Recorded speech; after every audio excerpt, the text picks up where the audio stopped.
hope you enjoyed the inauguration last night. I surely did. It was a memory lane for me to remember what good food we had in Sweden during our time in school. So my chef did he 450 kåldolmar, and it was nothing left when you left last night. So it was a great evening. And this is a great moment for me to welcome you to this first seminar during our 10-week public diplomacy program, Health and Care, here at House of Sweden in the Swedish Embassy. The Health and Care program is part of the Embassy's long-term strategy of using the House of Sweden to promote sustainable and better living. By hosting this program, Sweden is creating opportunities for fruitful and interesting transatlantic discussions and preparation for sustainable healthcare. And this program has been made possible by the generous support of Sweden's government. Thank you, Karin.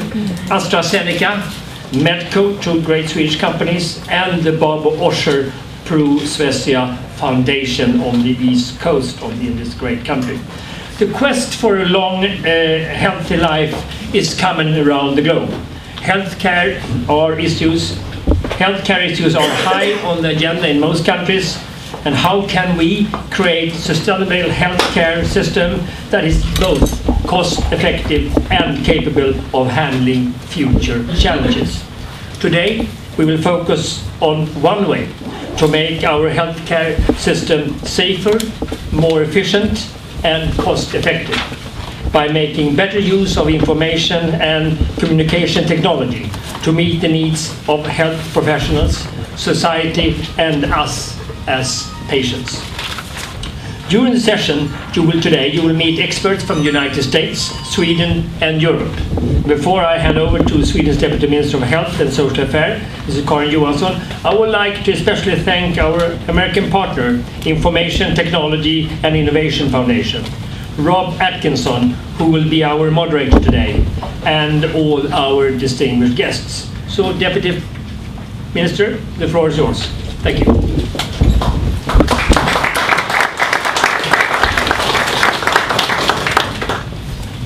So good morning, everyone.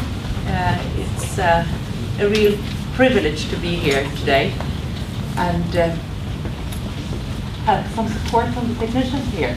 So the theme for my speech today will be Swedish Reform Program for Healthcare, and of course Health IT as one specific focus. And is this the clicker?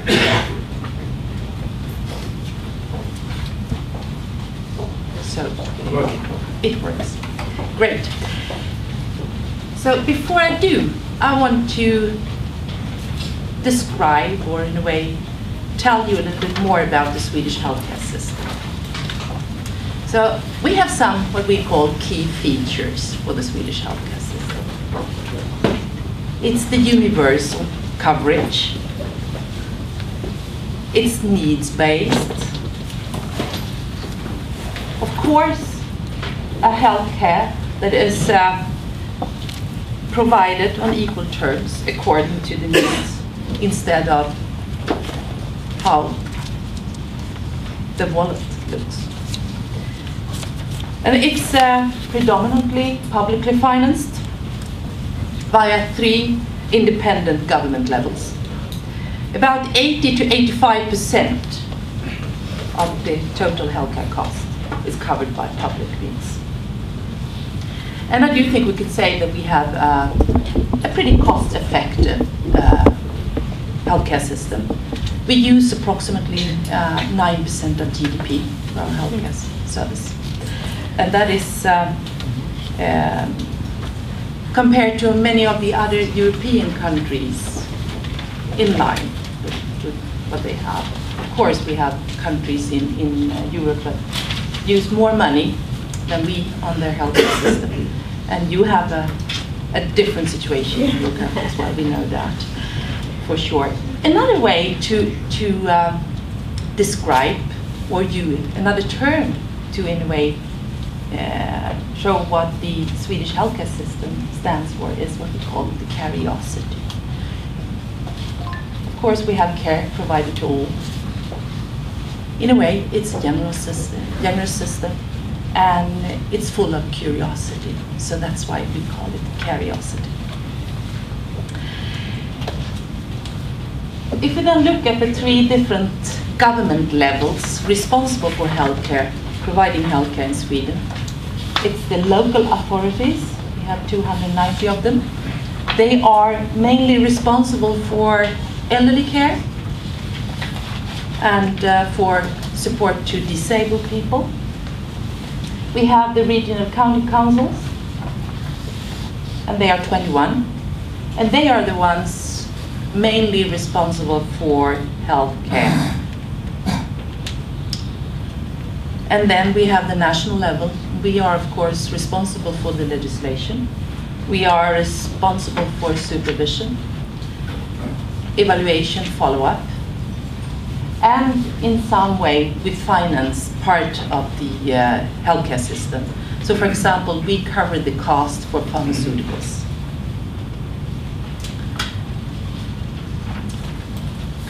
And how good is it then? I know it's hard to measure medical outcome, but we have some OECD statistics, at least. So if this is the best position to be in, we have the medical results here, we have the resources spent there. You can see where Sweden is because it's surrounded by a red circle. I don't know if you can read all the other countries' names. Spain. So I do think you could say that the Swedish healthcare system performed pretty well. But nothing is as good as it can be better, of course. So 3 years ago, 4 years ago, when we entered the government, the new majority, we made our problem analysis, of course. Where do we have our challenges? Our possibilities for improvement? And the first was, of course, the value creating for patients. We are usually saying that we would want to put the patient in the center, but it's mainly about providing value for the patients. And I have to say that we could do more of that in Sweden. We had too long waiting times, especially in the specialist care, and not enough focus on quality and the evidence-based medicine. And we have certain areas within the healthcare sector that needs more evidence, or not to increase the evidence. And that's, for example, the psychiatric care. That is a challenge, and I don't think Sweden is the only country. And of course, we had variations when it comes to performance in the different regions. So these challenges, together with the trends that we can see in the healthcare sector, where we had back in the 70s most focus on effects and safety of the healthcare system. And say during the late 80s and the beginning of the 90s, we added another layer, and it was about efficiency, more of sort of administrative perspective. But what we now are talking about is the value creation for the patients as well.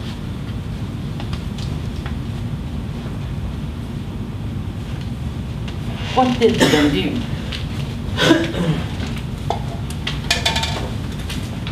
We identified 5 different areas of importance in order to further develop the Swedish healthcare system.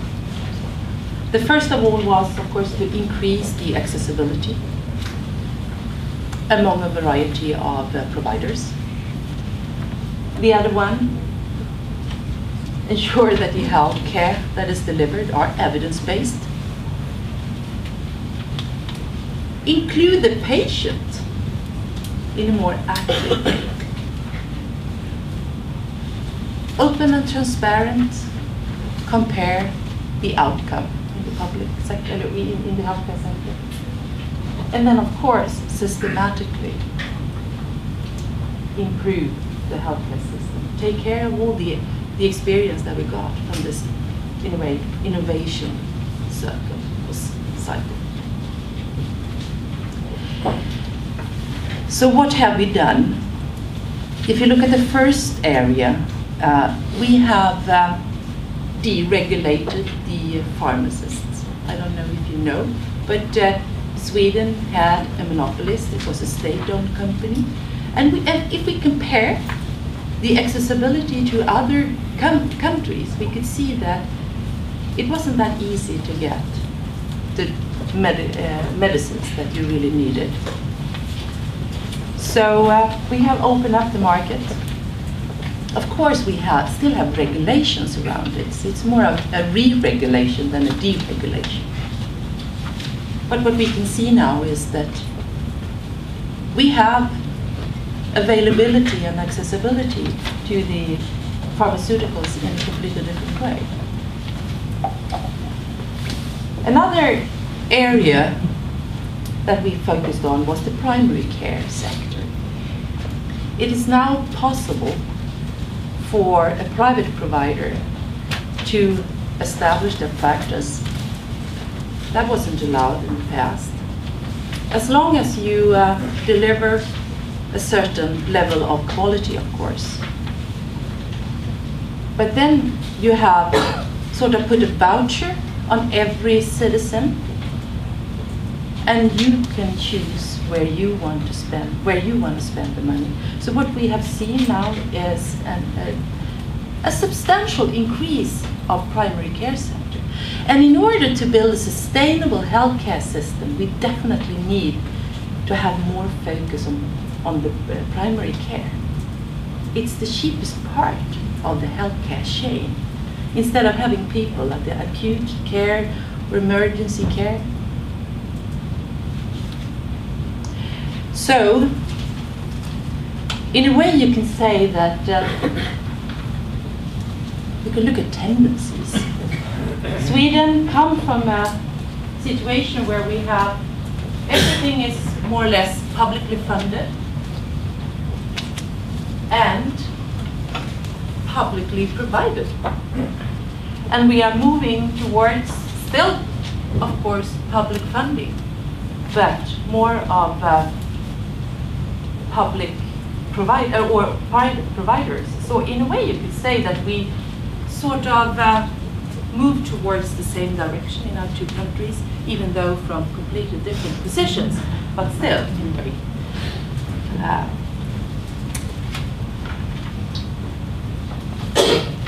So that was the one of the areas that we have focused on.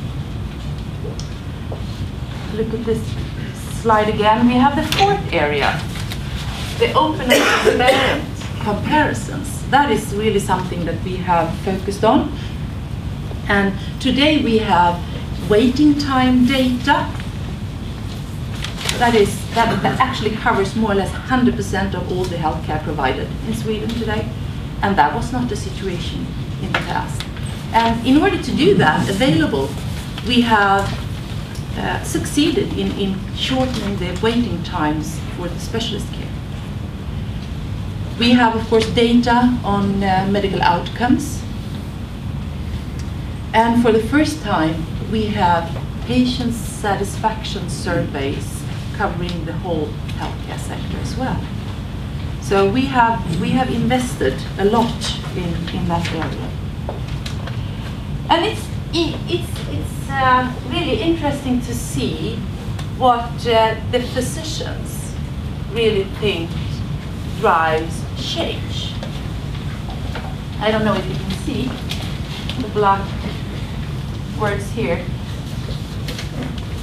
We have asked the physicians, if you have to prioritize what you think is the driver or are the drivers behind change, what is it? It's performance measurement. It's the first thing. So to have a possibility to measure medical outcome or waiting times or whatever, that is the best driver for change. And then the second one was actually health IT strategy. Our health IT strategy. I think this is really interesting. 3 years ago, when I had the possibility to attend a conference focusing on public reporting, I had a lot of physicians in the audience, and they were saying, "You are completely wrong. You can't measure medical outcome." And if you meet the same people today, the message is completely different. It is possible to measure. And I have two very good examples. It's two hospitals in Sweden. We had them ranked. These numbers are a couple of years old. This hospital, the Karlstad Hospital, it was ranked 43 out of 73. And of course, there were a lot of media coverage around this. The local media especially. This is the brand of the Swedish broadcasting company. And so what did they then do? They revamped their care cycle. They have had a special PCI unit established, and the emergency care expanded to 24/7. And afterwards, the quality index improved. The mortality within 30 days was reduced to 50%. And they were ranked number 22. This was just in 1 year. So of course, transparency drives improvement. I think these two examples, they are very, very good, and they are not the only ones. Another driver for change is, of course, health IT, or e-health as we call it in Sweden. This is a model we use in Sweden. Actually, it was created by Gartner. Last year, we held the presidency for the European Union. And then we decided that we will spend some of our focus on health IT, because we think that this is an area of importance. So we asked Gartner to conduct a study, and we included 6 of the European member states. It was Sweden, it was Spain, it was the Netherlands, it was the Czech Republic. Let's see if I can remember them all. It was UK, and the last one, Daniel. Netherlands. Did I say the Netherlands? Did I? France. And we asked them to use this model, see what they would find in these 6 countries. So they formulated the political goals we have in our different countries. What kind of technology can you use to support these political goals? What evidence do we have for that? And please quantify the potential that comes out of using health IT in a sophisticated way, I would say. So, I will show you some devastating numbers. These were the findings. 100,000 adverse drug events could be avoided yearly through a clinical decision support for the physicians or the doctors. And these numbers are for the 6 countries I mentioned. 5 million prescriptions errors could be avoided if you use e-prescription. 11,000 diabetic deaths could be avoided every year by the use of electronic medical records and chronic disease management. 9 million bed days could yearly be freed up through. Someone want to make some updates? Do they have some new numbers? So, we have a potential using e-health in a smarter and sophisticated way than we do today. Certainly, yeah. In Sweden, we have our national e-health strategy, and this is the way we view it actually. We have 3 main audiences. It's the patients. Of course, we need to empower the patient with personal e-services, information in order to help the patient or citizens to make choices, well-informed choices, and of course communication with the healthcare system, with the doctors or whatever. The next audience is of course the health professionals. We need to support them, we need to strengthen them in order for them to deliver evidence-based medicine. So we need, of course, e-learning, we need e-prescription, we need electronic health records, clinical decision support, different kind of alerts and reminders. And through all of these, we have the infrastructure that is extremely important. We need to have a legal infrastructure, and that is, of course, a responsibility for the national level and the government. We need to have semantic interoperability or infrastructure in place as well. A hip replacement needs to be understood in all these areas. Of course, a technical infrastructure needs to be in place, and of course, support to deploy everything. So, patients, health professionals, and I forgot to mention the third one. It's the citizens. The public reporting, evaluation, it's for the citizens, it's for decision makers, of course, policy makers, in order to take the right decisions. So this is how we view health IT, and to use health IT as an enabler for healthcare reforms. That's what was all. So thank you. Great.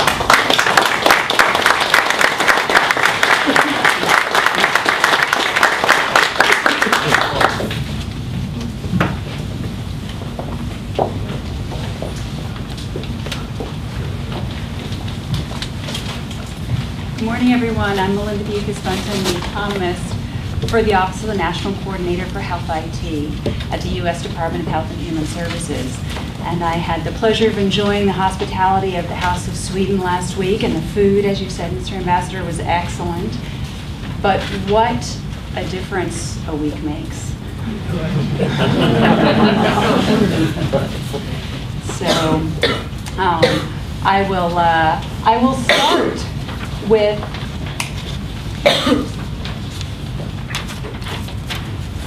the familiar story of the U.S. healthcare system, which is quite a contrast to what we heard about the healthcare system in Sweden. We spend an awful lot on healthcare in the United States. The figure given for Sweden was 9% of GDP. In the U.S., we're up to 17% now. It's estimated by a wide variety of experts, including the director of our Office of Management and Budget in the White House, that up to 30% of what we spend on healthcare in this country is either unnecessary or wasteful. We also know that there are severe deficiencies in quality. Americans receiving only about half of the recommended care in any given encounter with the medical care system. That was work done at RAND by my colleague Elizabeth McGlynn. And we also know from Institute of Medicine reports that thousands of patients die each year from medical errors.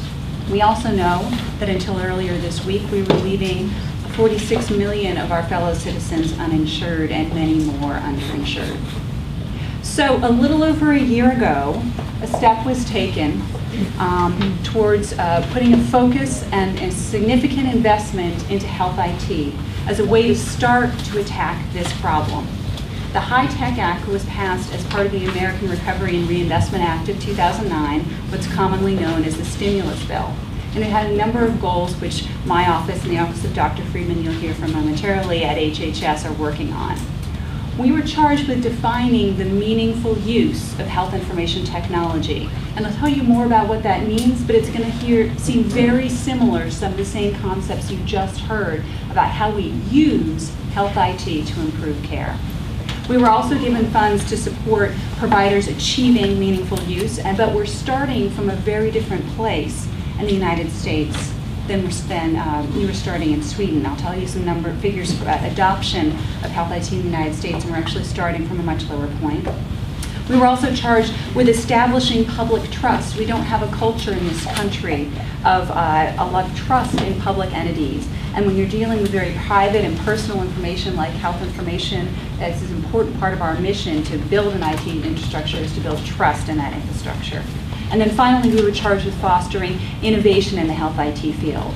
Clearly, there's innovation that's gone on around the world, but due to the particular characteristics of the American healthcare system, it may not be directly applicable to what we have here in this country. So the financial provisions of this HITECH Act were to provide incentives to doctors and hospitals to adopt health IT and to use it meaningfully. Again, I'll define that in a few minutes. And also, our office was given $2 billion to support adoption of health IT, and I'll tell you how we're planning on spending that money. And then I'll lead into how it supports health reform.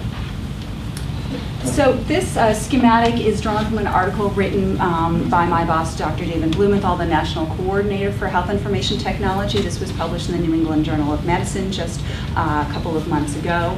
And it points to the key need to achieve these aims over here on your right-hand side of the slide that look very similar to the aims we all have for our healthcare system: improve individual and population health outcomes, increase transparency and efficiency, and improve our ability to study and improve care delivery.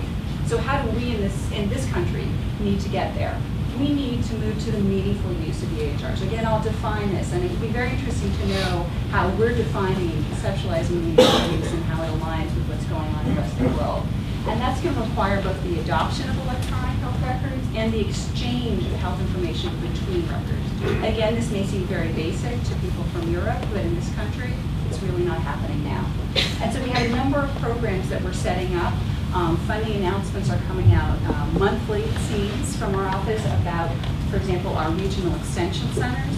We aim to have, well before the end of this year, a nationwide network of regional extension centers covering 95% of our population, which will mean that primary care physicians across the country will have someone to turn to in their local area to hold their hand as they adopt and use an electronic health record. We're going to have a set of workforce training grants that Dr. Friedman is leading the effort to develop a workforce that can help support these physicians as they adopt and use these records. This is extremely important given that we're trying to ramp up so rapidly. We have the Medicare and Medicaid incentive payments that I was talking about before. Will they cover the whole cost of a physician or a hospital adopting and using a sophisticated electronic health record system? Almost certainly not, but they will provide a boost. And they also turn into penalties if you do not adopt by 2015. We have issued a series of state grants for health information exchange, the idea being that our states and localities can work to provide doctors and hospitals in their area with a means to exchange information. But we're also working on standards development and alternative methods of doctors and hospitals being able to directly exchange information with each other as an interim step before we get to nationwide exchange systems. And finally, we have to have a privacy and security framework to undergird this all, and research to enhance HIT that is continuous throughout this process. Now, I mentioned that we're starting from a very different place in terms of HIT adoption. This slide shows some figures about the adoption of electronic health records by physicians in office-based practices in the United States.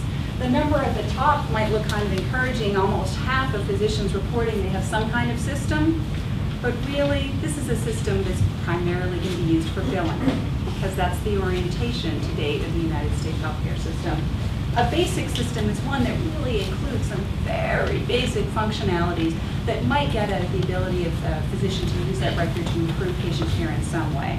What we're defining here as a fully functional system is probably the type of record system we have in Sweden, and is more like the type of record system that we're trying to push forward with meaningful use. So really, we're probably down here somewhere in the neighborhood of between 5 and 20%, and we need to get up to as close to 100% as we can get before physicians and hospitals start worrying about receiving penalties, and that is an enormous task. Okay, so what is meaningful use? Meaningful use is not about the technology. It's not about having a box on your desk. It's about using it to improve health and transform healthcare. So it needs to start with data capture and sharing. It needs to support advanced clinical processes, and we hope it will achieve improved outcomes of exactly the type that we were just talking about. Adverse drug events avoided, deaths avoided, unnecessary hospitalizations avoided. The regulations that we're currently putting out and revising are founded on 5 pillars of meaningful use, which were set out by a government advisory committee. They include improving quality, safety, efficiency, and reducing disparities, an important element of our plans. Engaging patients and families in their health care, improving care coordination, improving population and public health, and ensuring adequate privacy and security. So you can see these are themes that we keep coming back to. Again, we have to define these criteria, which is one of our activities now. We have to clarify what doctors and hospitals have to do to receive those incentive payments. We have to incorporate this into all of our programs, our health IT research, our regional extension centers. They're going to help primary care providers to adopt and use records, and our health information infrastructure. We're also developing some Beacon community programs. I haven't mentioned those, but I can take questions about them later. Trying to show what health IT might do in a community to measurably advance and improve health outcomes. And then this will be a cyclical process, because the meaningful use criteria that we're developing that will provide, that if providers meet them, they will be eligible for incentive payments next year in 2011.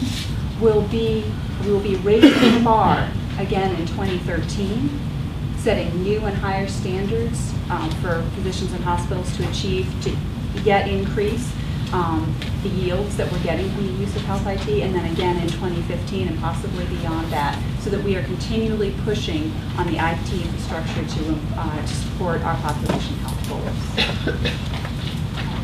So, but what are the remaining challenges? We knew we had a lot. The HITECH Act was not going to solve them all. We needed to get this definition of meaningful use right, and we're still working on it, and as I've just said, it will be evolving. We needed to get these regional extension centers up and running, again, to move us from roughly 20% adoption up as high as we possibly can get it, as fast as we can get it, so we can start realizing the benefits of health IT, especially in our primary care practices. We needed to put in this infrastructure for exchange, which exists only in pockets around the country, and develop alternatives for physicians and hospitals to communicate with each other before exchanges are fully developed. We needed to train the workforce, and then we need to think about how to create sustainable economic incentives for adoption and meaningful use of health IT. So we really needed to have overall health reform. And now we've got it. So, as of this week, the bill passed on Sunday, signed into law in a very stirring ceremony by President Obama on Tuesday. It will provide coverage to 32 million more Americans. We will still have a significant chunk of our population that is uninsured, but we are surely moving on the right path. It is projected to lower healthcare costs within the next decade, and then even more over the following decade. And this is very important because, as the President said repeatedly during this debate, the status quo involved ever rising healthcare costs, ever more people uninsured. And so really acting now and bringing together the types of forces we've been talking about to improve health population health really should help us to contain costs over the long term. And the Act contains, if you go through it, dozens of references to using health IT to achieve these goals of ensuring more people, delivering care more effectively, and getting more value out of our healthcare system. So I'll just mention, because I just can't help being excited about it, a few of the immediate benefits of the Patient Protection Act that really have nothing to do with health IT. The ones that will go into effect this year include a number of provisions affecting our private insurance industry. Provisions saying that it can no longer drop people when they get sick. Provisions saying that children can no longer be denied coverage for pre-existing conditions. Provisions saying that there can no longer be lifetime limits on the benefits that any given policy will pay out, and there are many more. We worry a lot about our seniors who have a gap in the financial coverage for their prescription drugs, which we call the donut hole in this country. It's a gap before your out-of-pocket maximum kicks in. This year there'll be some relief from that, and it'll gradually phase out over time. This year, small businesses will start to receive tax credits to help them insure some of their employees. So there's really going to be very immediate things that people can point to. Another provision is that young adults will be able to stay on their parents' policy until they're 26 years old. That will make a big difference for a lot of families in this country, again, this year. And then over the long term, we will be setting up in each of the 50 states private insurance exchanges, and coverage through those exchanges will be regulated and subsidized, and that's how we're going to bring down the number of uninsured over the longer term. So again, this doesn't necessarily have to do with health IT, but I just thought I would give you a flavor of what we're expecting to see this year and over the longer term. The roles for health IT, though, don't generally relate to some of those immediate provisions. They relate to how we're going to try and transform the delivery system over the longer term to try and achieve better value. And what are we in my office going to be charged with doing? We are going to have to develop new sets of IT standards and protocols. Some of them will relate to things that we haven't dealt with before, but which will be consulted on, including ways to simplify the administration of healthcare in this country, which is very complex given our multiple sources of payment from private insurance companies.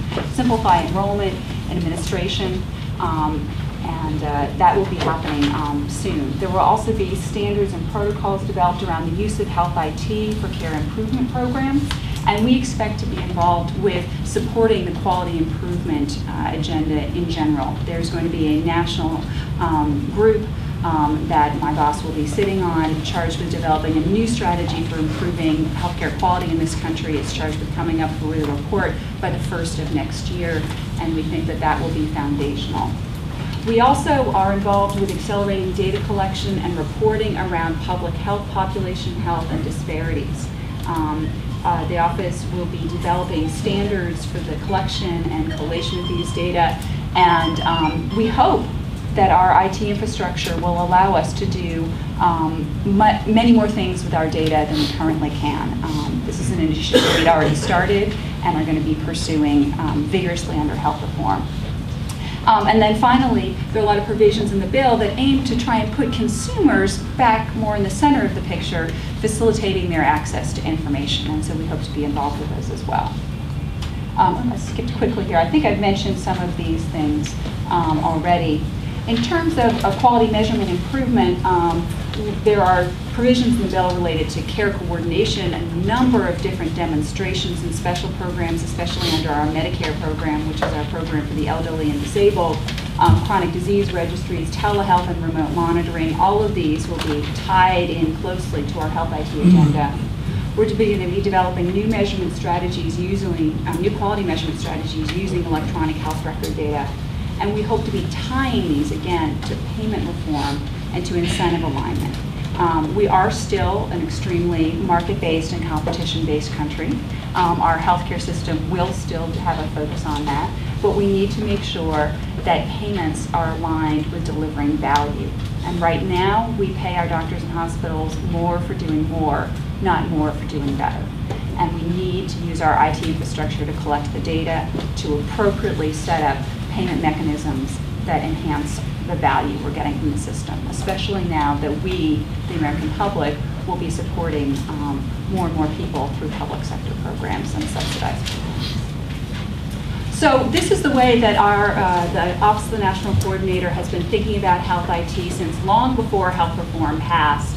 But this figure, I think, will trot out more and more now. And what it says is that IT is the foundation. The IT is not the means to the end, but what it enables is care delivery innovations, measurement and feedback to providers, and payment reform. And that those things are what is needed to bring sustainable quality and efficiency. Thank you. We're excited to begin.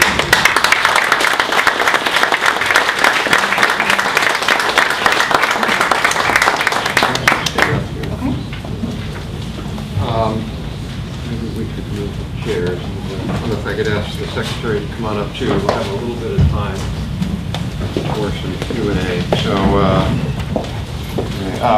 I'm Rob Atkinson. I'm president of the Information Technology and Innovation Foundation, which is a think tank here in Washington, and we're pleased to co-host this event. We've done a lot of work on health IT, including work on why the U.S. is so far behind, which I'll share a few stats on that a little later.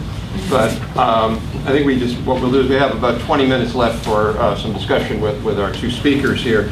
I'd like to start off with one question for both of them, and then we'll turn over to you all. One of the things I think is interesting is how far ahead Sweden is than we are. In fact, it's probably worth me actually mentioning a couple of those stats now. If you look at a report we did last year in September called Explaining International IT Leadership in Health IT, where we looked around the world to see who was leading in health IT, and we found there were 4 countries that were so far above everybody else and quite close together, and it was Sweden, the Netherlands, Finland, and Denmark. Denmark's sort of kind of a little bit above everybody, but really those 4 countries at the top. And if you just compare Sweden to the U.S. on a number of factors, EHRs, Sweden is 100%, the U.S. at best is 28%. Hospital electronic record ordering, Sweden is 88%, the U.S. is 8%. E-prescribing, in terms of the availability of it, Sweden is 100%, the U.S. is 20%. Actual use, the percentage of prescriptions that are done electronically, Sweden is 75%, we're 7%. So Sweden is, by all measures, way ahead of the United States. And we try to look at sort of why that is in this report. And one of the things that we find, there are a number of different factors, but one is having Sweden had a national strategy early on. And also I think size matters here in an inverse manner. Sweden's small, and so you were able to coordinate better. So Secretary Johansson, I wonder if you can just allude to, maybe give us a little background on the role of the national strategy in driving this and bringing all the players together. It's something we haven't been able to do here until just very recently. As you said, we have had this strategy in place for quite some time now. I think the one we have today was adopted in spring 2006. And what I think is one of the success factors behind it, we have to know that Sweden is a country of early adopters as well. So we have, it's easy to take up new technology. So long before we had this strategy in place, we had electronic health records. So that was not the dramatic change, I think, the strategy is such. But what I do think is a success factor with this strategy is the fact that we, as I said in my presentation, we have 3 different levels, government levels, responsible for different parts of the healthcare sector. And what we succeeded in doing was to form a governance structure for the strategy. So we have now very clear definitions of what is the national government's role, what is the role of the regions, and I have to say that we are still struggling with the local authorities. So we will present a new strategy later in April. And one of the main areas of focus in that strategy will be the local authorities in order to ensure that we have the same kind of information around people in the elderly care, nursing homes, so they can actually interact with the hospitals around the patients. So that will be the next phase. But I certainly think that the fact that we have a governance model in place that all of us have decided on, and we have a sort of steering board, a steering committee, a national steering committee, where all the different actors actually are involved. Dr. Bunn, do you want to comment on, obviously the U.S. has, I think, more challenges because we're just so big and it's hard to bring everybody together. How do you see that playing out in the next few years with the strategy and the ability to, I mean, our strategy, frankly, in our view, was a flawed one for a long time because we relied on Rios and didn't build a national strategy as Sweden did. And now, obviously, the Obama administration is switching that strategy to a more national one. How do you see that playing out in terms of the challenges? Well, I guess the Office of the National Coordinator has been established since 2004, so there was an effort to develop a national strategy, but within a very fractured system, and without a lot of, without a lot of money to put behind it. We could use we could use examples. We could discuss goals.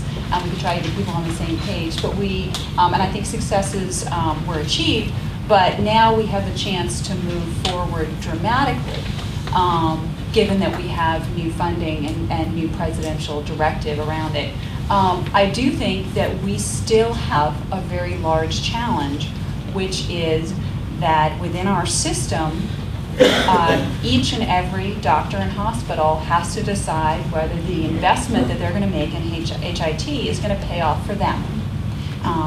And that means, are they going to recoup their investment? There are many instances in which, in our system, a doctor or a hospital that delivers better care gets paid less for it. You are a hospital that prevents a readmission, you have just lost a source of revenue. And this is why when we think about health reform as a package, it's so important. Because I think when doctors look down the road at the types of reforms that are envisioned around paying us, making a single payment via the Medicare program, for example, for an episode of care around, say, a stroke or a hip fracture, when they avoid that rehospitalization, when they use their HIT system to deliver better care within their hospital and to link up to post-acute care, they will have a profit motive behind it. They will receive better reimbursement for it. And so that's why I think that our health IT strategy, the money behind it in stimulus bill, the incentive payments, they were getting us really started down the road, but health reform and these types of payment incentives are what's needed to clinch the deal. Great. I want to open it up to folks. If you have any comments or questions, if you want to just raise your hand and identify yourself. If you don't, I can keep going. Yes, sir. My name is Ron Karlberg. We have that little brewery in Denmark. My parents did come from Sweden. But I represent a company called QD Technology. And we've got what we think is a unique technology that's new that would have tremendous applications for health records. For example, data compression, 20 times the size of multiple databases into a single laptop, and then 20 times faster queries. So a doctor in an office and a desktop could access multiple databases, prescriptions in other hospitals and that type of thing, and get answers very quickly. Where do I go with the technologies like that? Knocking on the door of HHS or BARDA or something, where would you suggest we go to try to get and make a presentation? Can I follow this? I represent the Italian embassy and the Libyan affairs. In a way to speak up. Sorry, I'm Giulio Busorini from the Italian embassy, and I'm following the request of the business part, the research part. how we can open this dialogue with you. From the business perspective. Yes, exactly. Okay, the High-Tech Act and the Office of the National Coordinator are very careful not to say, here is the system that must be used by any particular doctor or hospital. What meaningful use does is set up the goals and what a system must be able to do. If you have a technology that will allow a doctor or hospital to meet those meaningful use standards cheaply, more efficiently, more easily, then we hope that what we are doing is creating a market for you. The Office of the National Coordinator is not going to endorse any particular product or anything like that. That said, we love to be kept abreast of innovations in the field. We try and track and monitor them and understand their implications for our programs. We hear from members of the vendor community every day. And if you'd like to send us information or set up a meeting with a member of our staff, time permitting, we try and make ourselves available to understand what's going on in the field. But we certainly, as a matter of government principle, would not endorse any particular system or method. What I think we have to do is set up the goalposts and tell people to get there the best way they can. Yes, sir, here and then over here. You may want to wait for the mic. Hello, my name is Vilda from the Estonian Embassy. Just wanted to follow up, just said that you don't, let's say, tell the hospitals to use one particular system. So as you said, US is so big. So how would you, let's say, make it, in your state, how to make all the 50 systems that interact if you don't say from above how to do it? Thank you. Okay, so I should clarify, we're not telling them that you can do something independent that doesn't interact with anybody else's system and that's okay, that's going to get you your incentive payment. What we are doing is we are setting meaningful use standards that require interoperability between these systems. And we are also going to be certifying products as to whether they meet those systems or not. And I'm looking at my colleague, Dr. Friedman, who, was there anything you'd like to add to this about our standards development and certification process? Thanks, Dorothy. So I'm Chuck Friedman. I'm the Chief Scientific Officer at the Office of the National Coordinator, and you'll be hearing from me in a moment on a panel. I think it would be very good if those of you who have interest in some of the more detailed technical aspects of what we are doing with high tech than we have time to present today, to go to our website, which is healthit.hhs.gov, and browse those areas of our website that are of interest to you. Melinda and I will both leave business cards or give you business cards. We'll be happy to give you our business cards when the session is over. So I think rather than go into some technical details that will take too much time, let me just give you all an open offer to write to either of us after perhaps you have looked at our website and investigated those aspects of the website that are of interest to you. Needless to say, a program that is going to result in many millions of dollars of federal expenditure is complicated and very hard to explain in a very short period of time. But as Melinda said, it is not just about adoption. Meaningful use requires a very carefully orchestrated combination of adoption and information exchange. The activities that will be required to satisfy the criteria for meaningful use require both adoption and interoperability, and that requires other things, which requires other things. And we'll be happy to talk more about that. I'll be saying a few more words about that later. I think we have time for maybe one or two more questions. We'll go here and then in the back.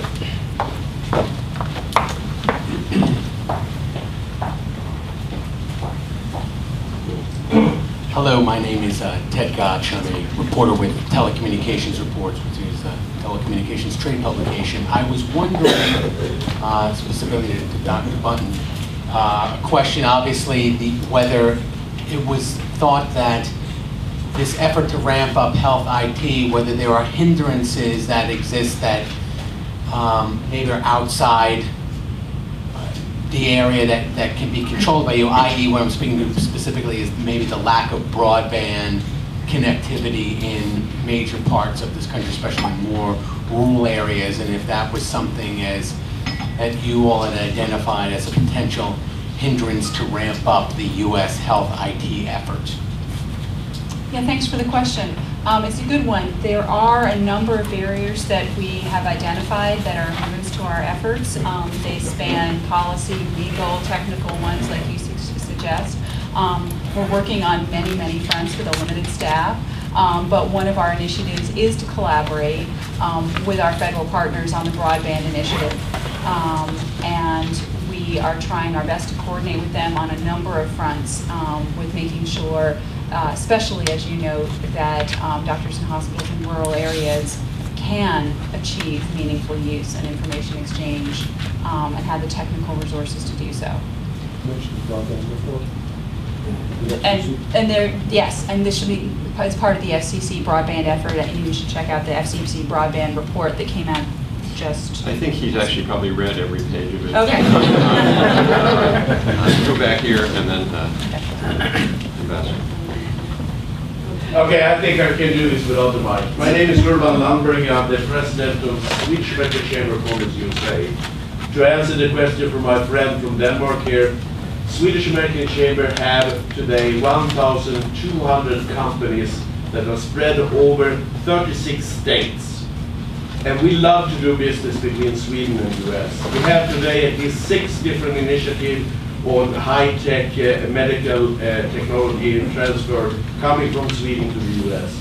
And if you go in on Swedish American Chamber of Commerce, sacusa.org, and then you call up the certain state you are interested in, you can go directly to friends from Sweden that can help you to market your product. There's one more thing I would like to tell you. Today, when the unemployment in the US is really high, each state have incentive for bringing companies in. So don't stay in one state, ask around, because they might have incentive that give your product 5 years tax exemption, you might have property for free, you might have even money paid to your company, just that they're coming in to discuss programs with you. I will be here later on for questions. Thank you. Okay, time for one more question. This gentleman right here. This is more of a perhaps comment than a question. My name is Lars Gottemek. I'm chairman for SwedeCare Foundation, which is really the healthcare industry organization in Sweden, and I have a background here.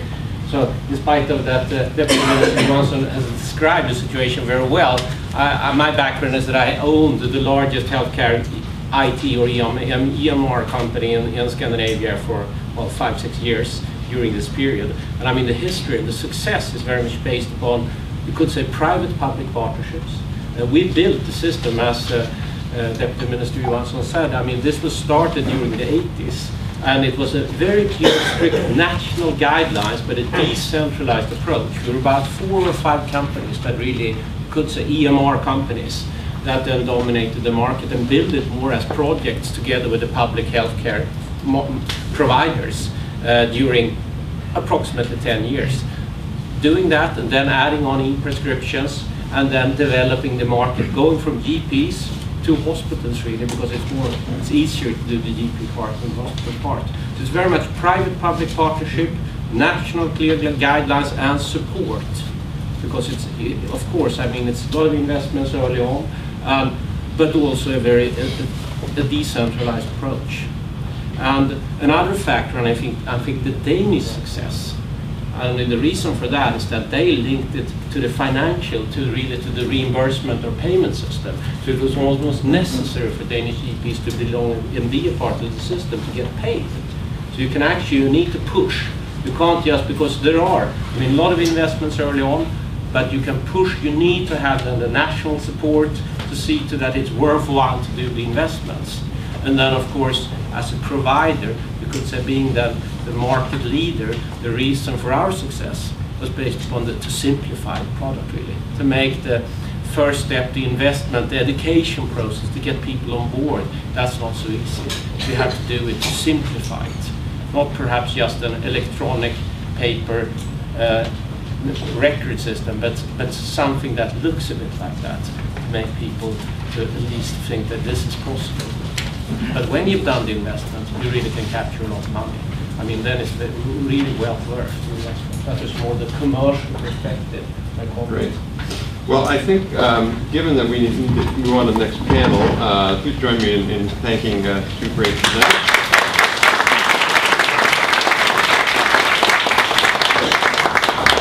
So we're going to jump right into the next panel.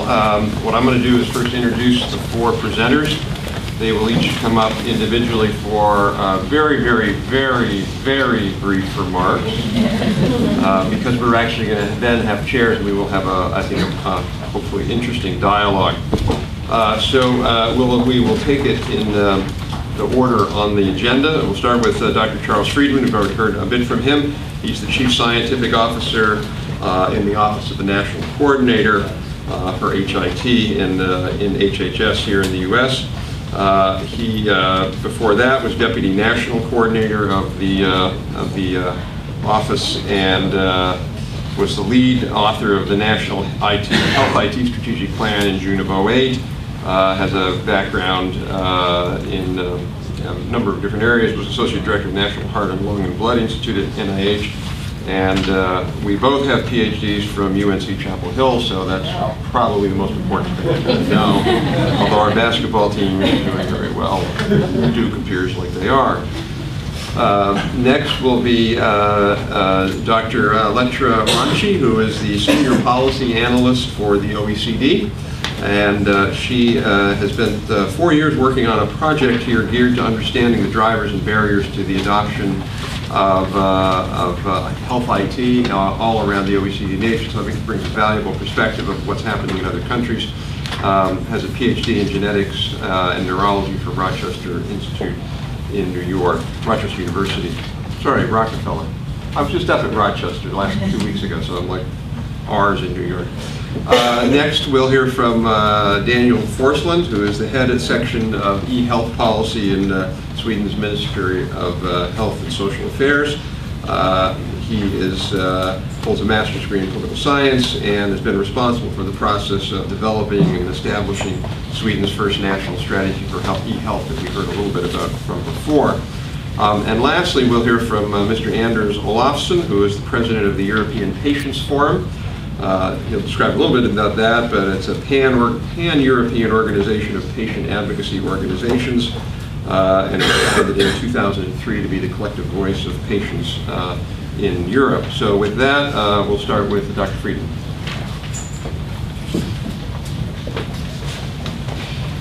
So thank you very much.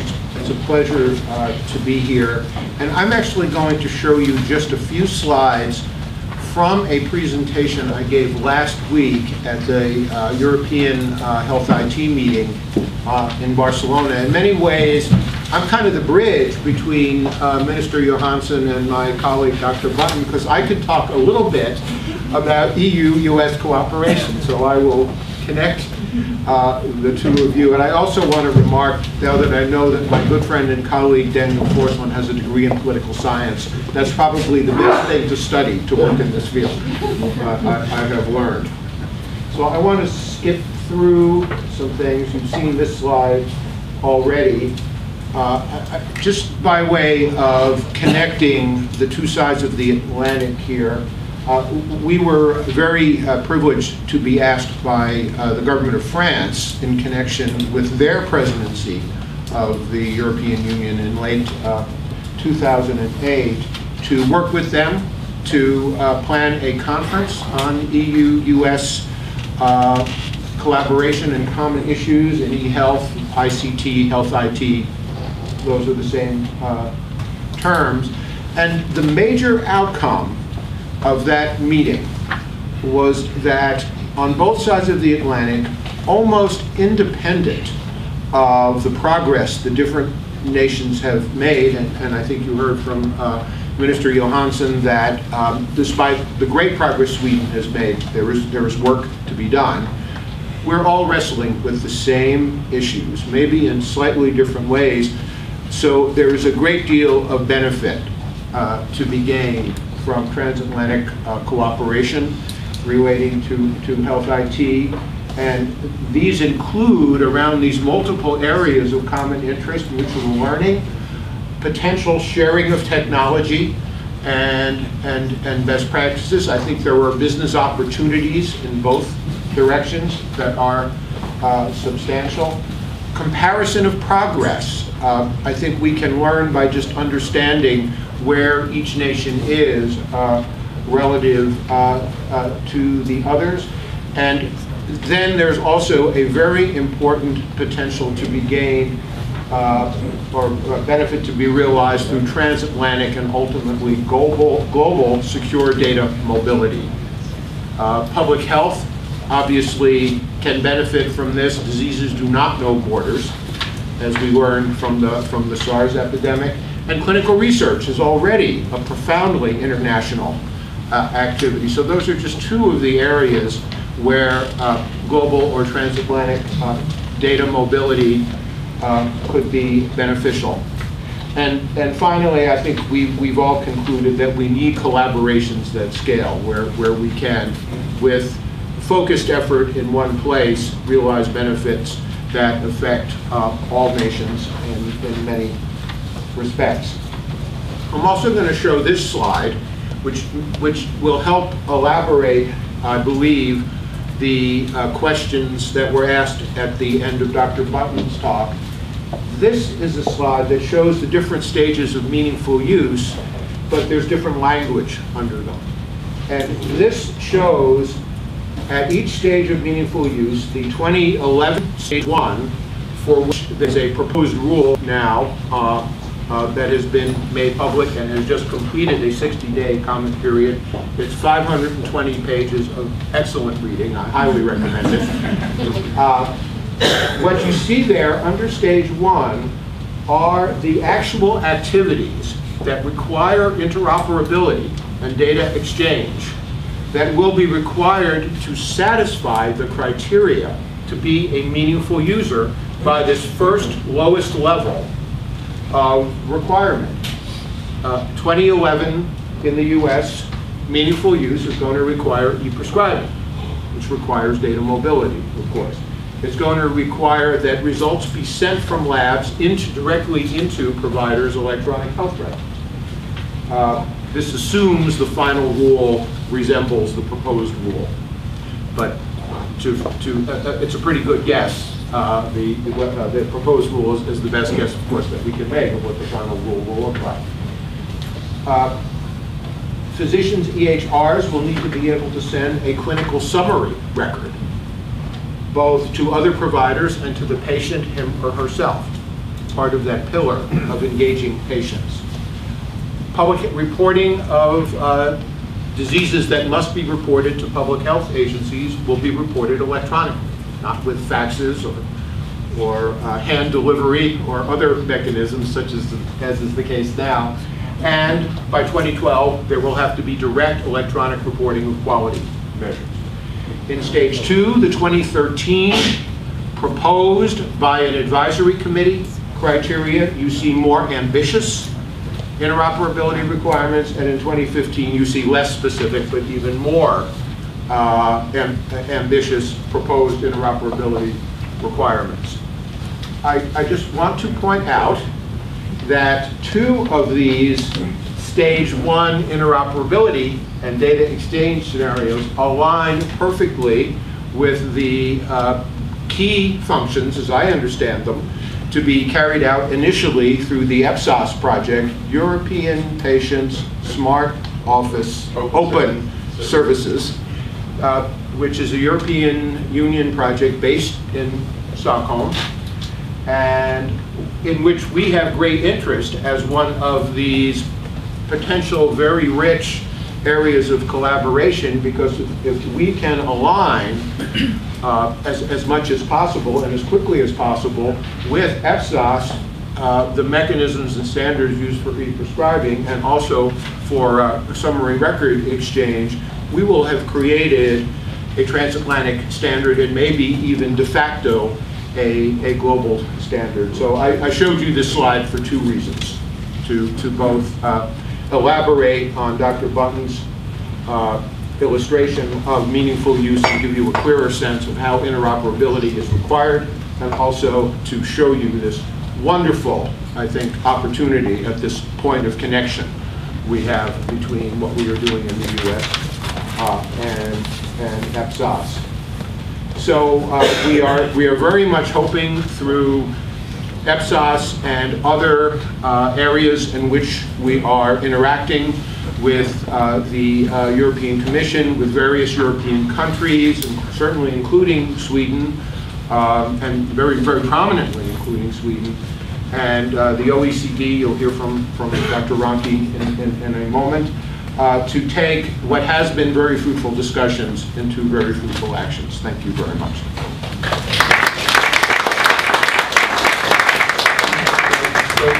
No, you can sit down. Okay, yeah. And then you want to, and then we'll just, everybody will come up. Yeah.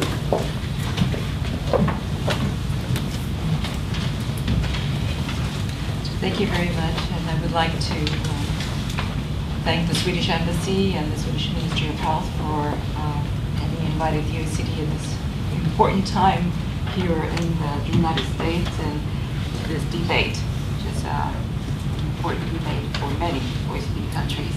What I'd like to do is to just give you briefly a perspective on how we see the value of ICTs, and drawing in particular from work that we've done in the past 4 years, is looking across the OECD countries as some of the drivers and some of the challenges in adopting information communication technologies.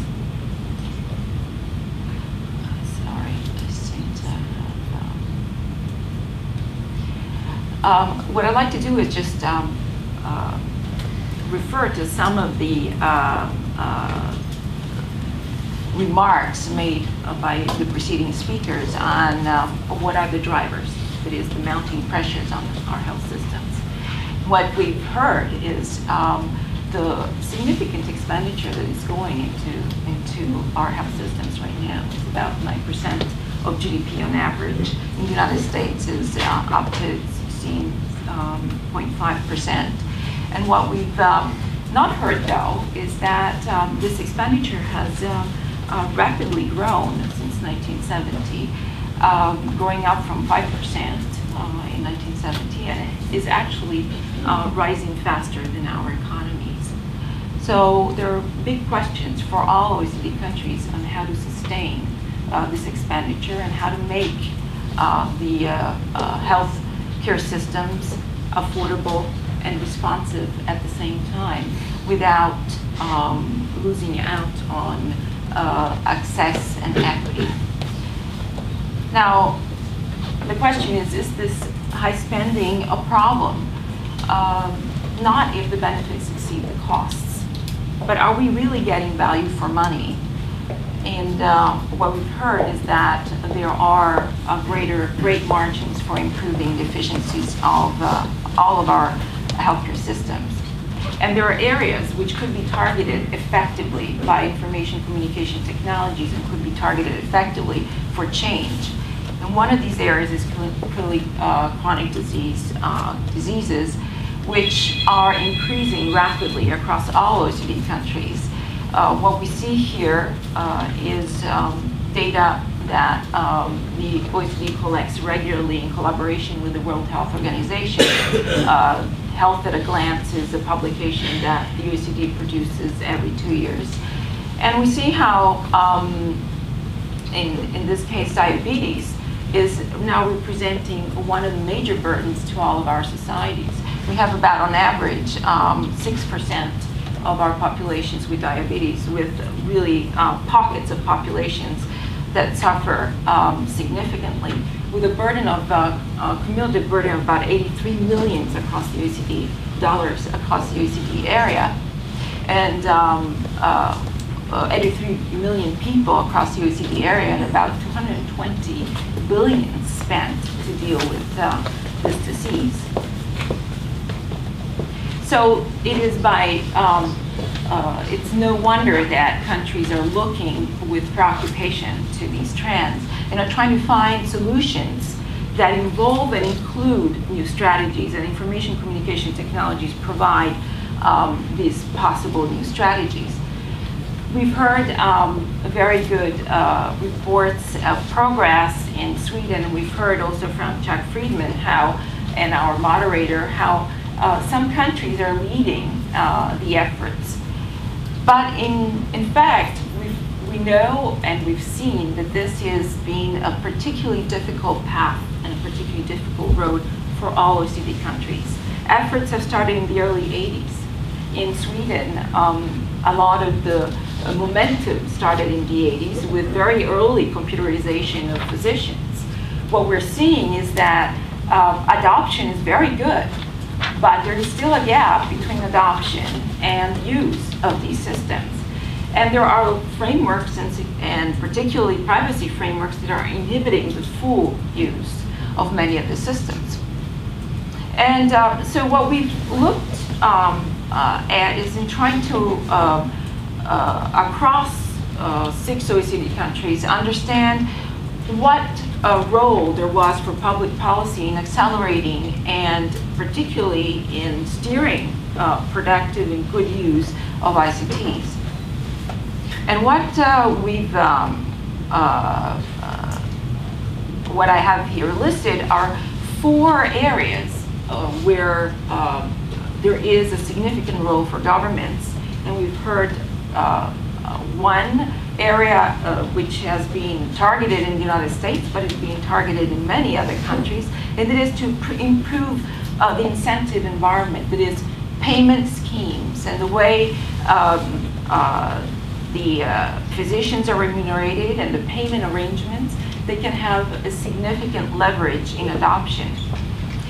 We've seen how most of the fee-for-service countries, that is in Australia, in Canada, and in the Netherlands, governments have moved heavily in trying to change their payment arrangements to move physicians from volume to looking and leveraging the way the physicians deliver their care toward quality of care and increased use of ICTs. What we've also seen is the need for increased developmental systems for benchmarking improvements by establishing better ways to monitor the way countries are currently collecting their statistics and evaluating. We have very little information right now across OECD countries which is comparable, and that can help decision makers in assess their policies. But one of the most critical aspects that we have found in the work that we carried out is how a significant barrier to adoption has been striking the balance between access and privacy, which remains a challenge across the board. People across all OECD countries worry about security breaches and that their medical records are going to be accessible perhaps to too many people, and there are concerns out there in the public about how this area will be addressed. But what we've seen in British Columbia and in Australia and across the board is that regulations that are too draconic and that are put in place to guarantee the privacy may also prevent the potential gains from adoption of information communication technologies. For example, in the province of British Columbia, an unintended consequence of this commitment to privacy protection is that privacy is often perceived by policymakers as a barrier to potentially making the appropriate linkages across health databases and for carrying out the necessary studies to improve services. So altogether, what I'd like to send as a message is that changes in payment arrangements have made a difference in Australia with the performance, the program for performance improvements, the PEDO programs in Canada, the programs that we're hearing here in the United States. Clearly, this is a road of involvement, and there is an enormous potential by linking the payment arrangements with quality improvement to move ICTs in the direction that is required for achieving efficiency improvements. We have a potential to learn from across the OECD areas by putting in place appropriate statistics and indicators, and using ICTs not only for monitoring the way the technology is adopted, but also for monitoring the way the healthcare is performed, and learning from each other on potential promising policies on safety and security. Thank you. Thank you.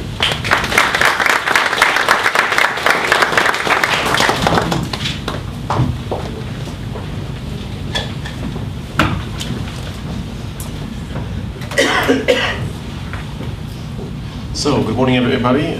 So, my name is Daniel Forslund, the Ministry of Health in Sweden, and I will try to share with you some thoughts and some comments from the experiences that I have from working on creating e-health policies in Sweden, and also the international collaboration within Europe and towards the US, and also to continue the discussion on how we can build a bridge between EU and the US when it comes to concrete cooperation.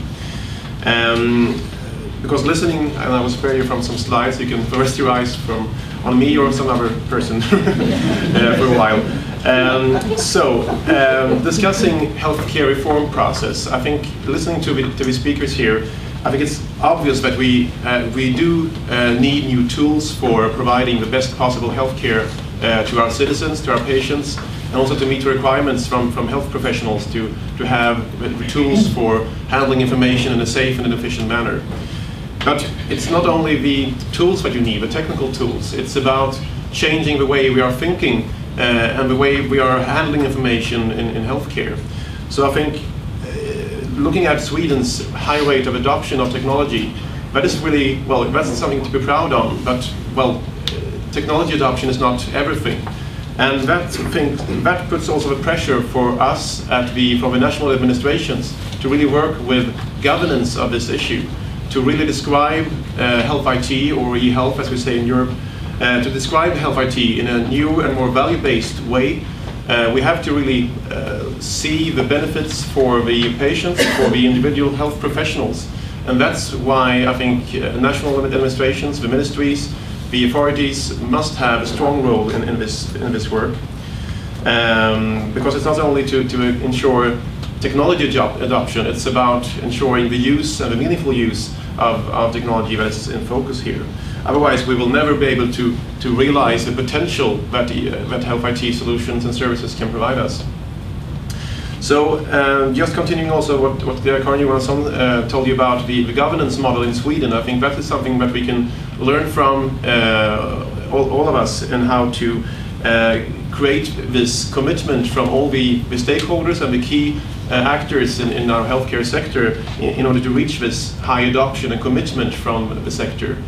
Because we have been really trying to create clarity when it comes to who is responsible for which part of this process.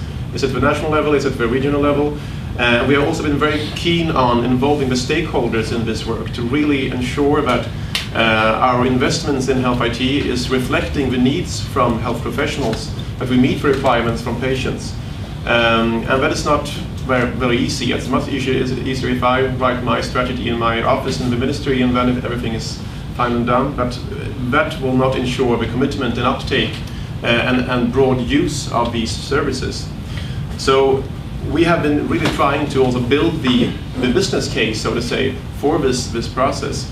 You saw some figures here and some numbers from in Karin's presentation about what the cost is for healthcare if you don't make the necessary investments in interoperable health IT services. I think that is the main thing that we have to keep in mind here. If we don't make the initial investment, that could seem very huge actually, but the cost of doing nothing is perhaps 10 times bigger in terms of avoidable medical errors, in terms of increasing waiting times, in terms of making healthcare less accessible and less transparent towards the patient. So I think we really have to create that kind of business case to involve the clinicians, to involve the patients, to involve the political decision makers in this process. Because for far too long time we have been handling health IT as a separate technical issue, and I really am some strong proponent of the new approach in the US, and we're now doing a similar thing in Europe, and in creation of a pan-European governance initiative for health IT, which is now underway and will be formed from October, we should hope.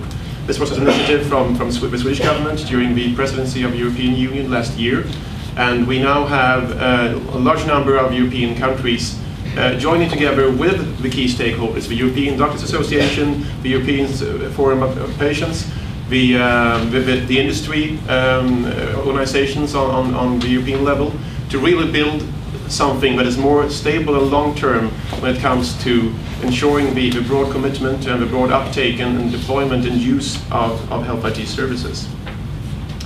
By doing so, we can also bridge these gaps between the political level and the clinicians and the ICT experts in this work.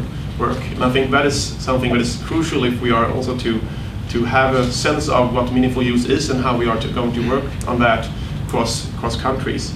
Because this is an area where we can't solve every problem, every country by itself. We have to really build those bridges between both continents and between countries. Because as Dr. Freeman said here, I think it's obvious that both Sweden and the US and Canada and France, and mention any country where we developed a healthcare system, we are facing the same or similar challenges, and we have the same goals on what we want to achieve. So I think that's where we have a clear added value on how we can cooperate.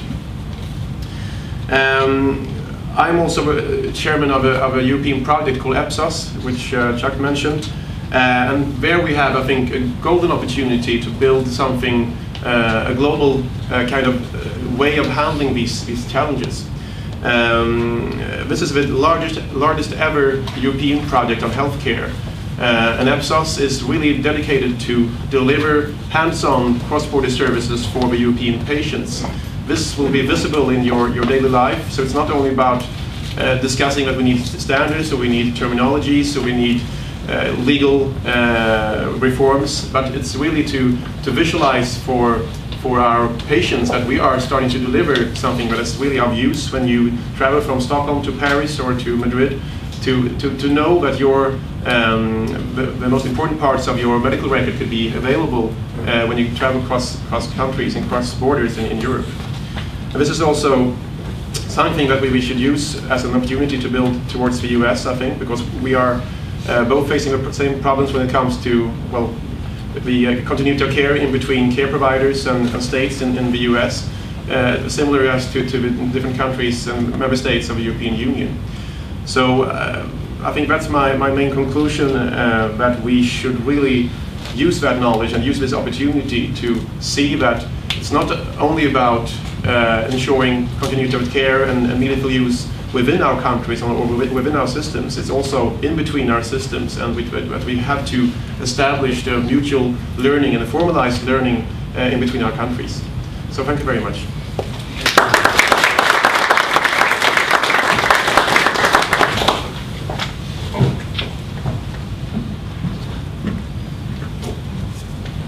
I am the representative patient, but I'm not the patient at the moment.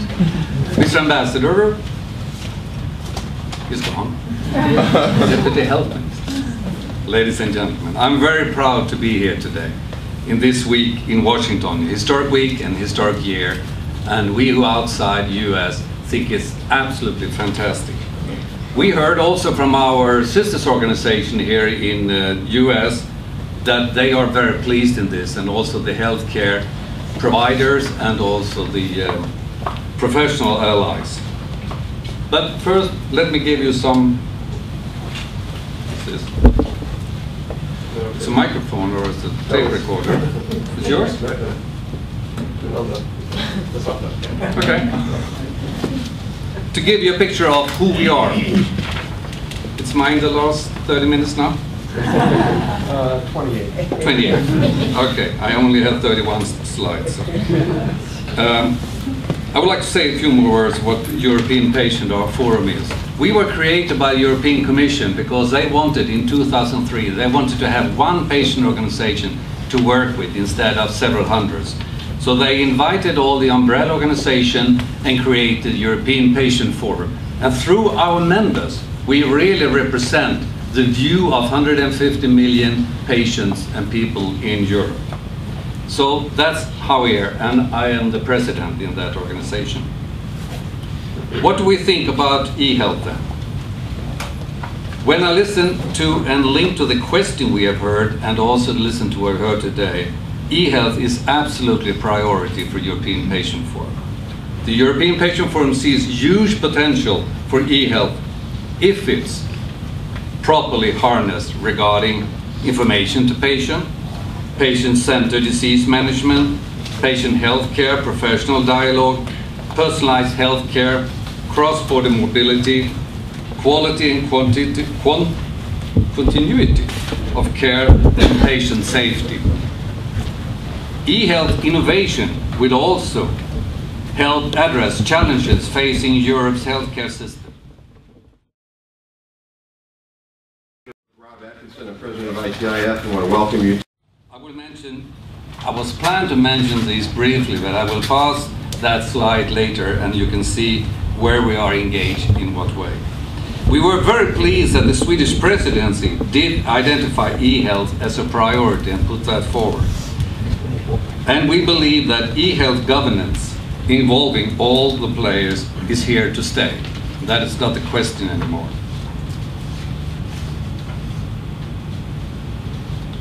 This is what I'm not going to talk about. This is all the different activities on e-health that we are engaged in, and so that we are working, involved that, and also to learn about it. I'm not going to talk about that either, but I will read it to you. That this is absolutely important, that our members believe that e-health solution can only work if patients are involved meaningfully from inception to delivery. It takes one to know one, and that is the main message today. We have also provided with this Value Plus project last year, presented in front of our minister in Sweden. We have presented a model how to cooperate in this, a model that we want to use both in Europe and also would be happy to use and to deal that within US. It's difficult when you're jumping from slides that you were supposed to talk about and not supposed to talk about anymore. This is the proof that stakeholder cooperation is important and it works, if you wonder what that slide said. Finally, we have heard a lot of things, a lot of good things. You might even think that we are in paradise, that e-health brings us to paradise. I don't think we are in paradise, but I might think that e-health is a road sign to paradise where we can go. Technologies must develop from needs, not the way around. In the past, the development of technologies have often been technology-driven rather than user needs-driven.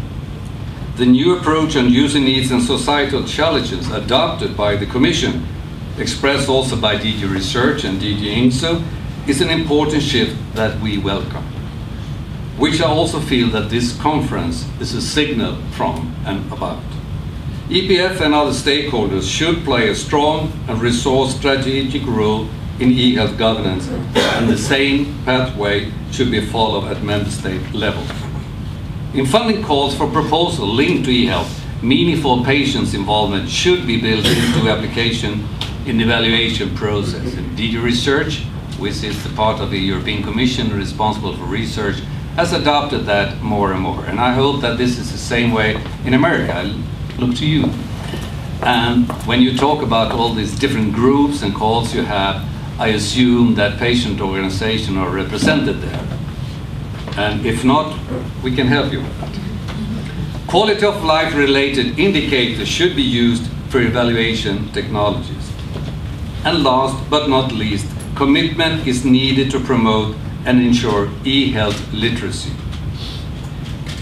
By using health technology and health technology in all the healthcare area and internet and e-health, you get access to so much information that you don't use to be informed and you don't use to have as a patient.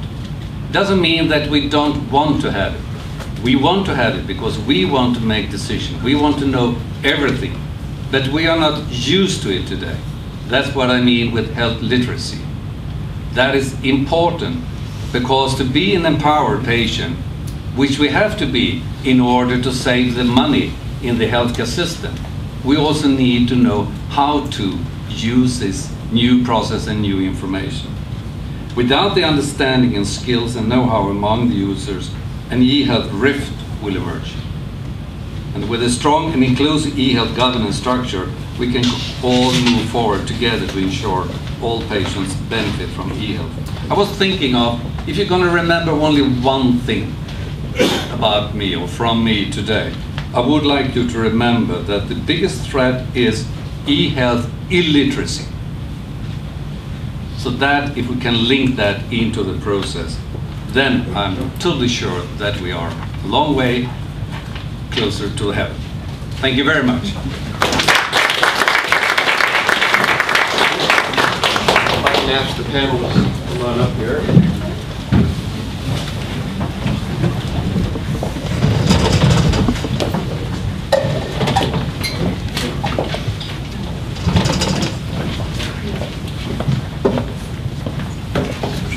All right, so we've got about 20 minutes, and I'll turn over the audience here in just a minute, but I want to ask a question that's sort of underpinning, I think, a lot of our conversations, at least here in the US and to some extent, I think, in Europe, and that is the issue of privacy.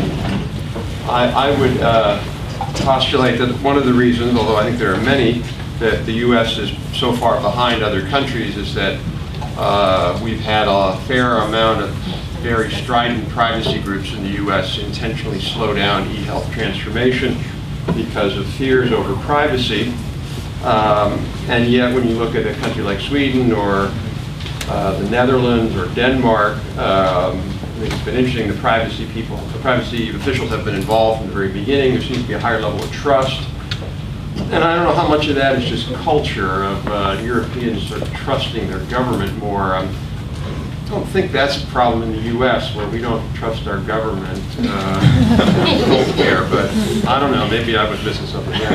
So maybe I'll start with our European colleagues. How do you see the privacy debates, or how have you been able to cope with that in Europe? Any or three colleagues? If I could start, this is it's always the most important issue, to build trust and acceptance for this development and the use of electronic systems. And in Sweden we have been working for many years with a new legislation which was put in place in 2008. And what we were able to do there was to really balance the need for integrity and data protection with the need for accessible information in order to ensure patient safety. And we also were very keen to visualize that balance, because if you have too strong privacy and legislations, then it's very hard to provide the best possible care. And that is something also that we have been trying to now put forward to the patients, that they have an option to opt out of this national system that we now have, making patient records accessible across sectors. But what we can see now with this, when now this national system of national patient summary service is rolling out over the country, the first experiences show that very extremely few patients actually choose to opt out. In the first region who was the first one to introduce this system, only I think 5 persons out of an habitation of, well, 300,000 or something. 5 people? 5 people. Yeah. Contacted the Americans. Yes. Perhaps American exchange students. And they asked for a form to opt out, but actually none of them actually filled this form. So the coverage rate is 100% in those counties where we now have introduced this. So it's about explaining why this information is needed and what measures what is set up to really control this, and also empower the patient in being informed and included in deciding who should access my medical records. You want to? Yeah, about privacy, patients, we are used to be shown up and to be examined and to be naked. So privacy is not an issue when it comes to that part. I talked to Dr. Freeman that I am the representative of the patient, and he immediately said, "Yeah, roll up your sleeve and I can check you out here." So we are used to that, but we are concerned when it comes to, for instance, genetic knowledge about me, or different other knowledge about my health and my status, because that knowledge can be used by employee, that can be used by insurance company, that can be used by anyone else against me. That is kind of irreversible knowledge about me, which I can't change. We are not used to that, and that is very important to protect and to deal with that. But privacy as itself is not that biggest issue for patients. Dr. Friedman. So just a few comments. I'm not sure how much of this is cultural. I think every nation, every patient, every care provider, every healthcare administrator is concerned about privacy. And sorry, it's on. And I think that to label it a characteristically American attribute would probably be overstating the case. I'll go back to my slide. In Paris during the meeting, I had the sense that the nature, perhaps not exactly the magnitude, but certainly the nature of the concern about privacy seemed to have a profound international commonality. Frankly, while I don't agree with the more extreme privacy advocates in the U.S. necessarily, I'm glad they're there. They're keeping us honest, and they are making us be careful. So and I think it's very important that we be careful to build trust in an electronic health environment. Some specific measures in the U.S. that I think are worth pointing out that have been taken recently, and both of them are a result of the HITECH Act. One is that very recently we have appointed a chief privacy officer. And she works in our office. She's extremely well qualified for this position. Her name is Joy Pritz, and we are delighted to have her. And she is going to lead an effort that ensures that appropriate and effective attention to privacy is made. And also, I won't go into them in great detail, there are several specific provisions in the HITECH Act that are designed to ensure privacy of health information in electronic form. And together, on top of HIPAA, they are a big step forward. As mentioned during my presentation, definitely this is an international issue. There are various elements to this. We've heard the privacy aspect, there's the security aspect, and the privacy debate includes a lot the debate on informed consent, as we've heard, and the role of the patient in deciding or not whether they want to have their information shared. And there are different models out there. And we've learned very successful models, a successful model in the United States with the eHealth Collaborative in Massachusetts, which actually involved patients from the very beginning. And they've had full success. More than 90% of the patients in their 3 pilot sites agreed to share their information. In Europe, we have a mixed set of stories. Indeed, Sweden, as we heard, is a successful story. We've had a similar approach in the Netherlands, but there we've seen about 500,000 people opting out from the system, and this has put some stress and pressure on actually the communication efforts, because this is all about communicating well. The security is in place. It is how to involve the patient and in some ways market the enormous opportunities that stand in front of us with the ICTs. But there is another aspect that makes the story a bit complicated. We're dealing with highly decentralized healthcare systems and different jurisdictions. So very often when we look at the problems, it's really an issue of having these various jurisdictions sit together and agree on what these privacy frameworks should be at the end of the day. And there is a lot of momentum out there in trying to learn from each other, because many OECD countries are decentralized systems. Another area of interest, and then I'll conclude, is the need to put in place unique patient identifiers. And perhaps the fact that the privacy debate is now impacting on decisions in relation to putting in place unique patient identifiers is of concern, because it is by putting in place UPIs that we will be able to collect the type of data that will give us evidence about the performance of healthcare systems. Well, UPIs also ensure accuracy, and you have UPIs in Sweden, is my understanding. I think they are in Denmark as well, and we don't in this country because it would be national tracking and the first step towards a police state. We all know that. So. Like you are already. Oh yes. That's what I mean. We're used to it, so that's no problem.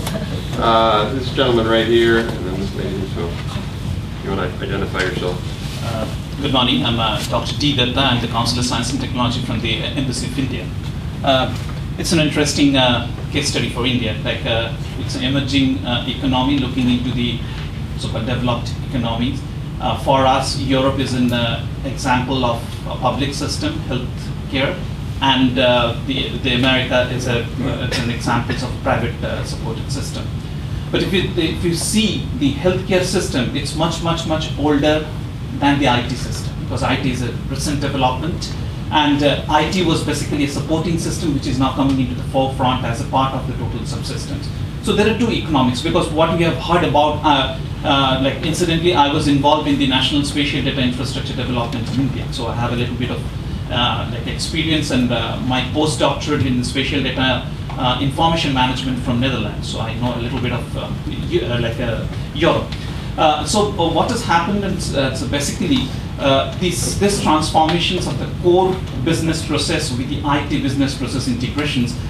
What we are struggling, it's about two economics, because the business process of IT, of the health care has its own economics.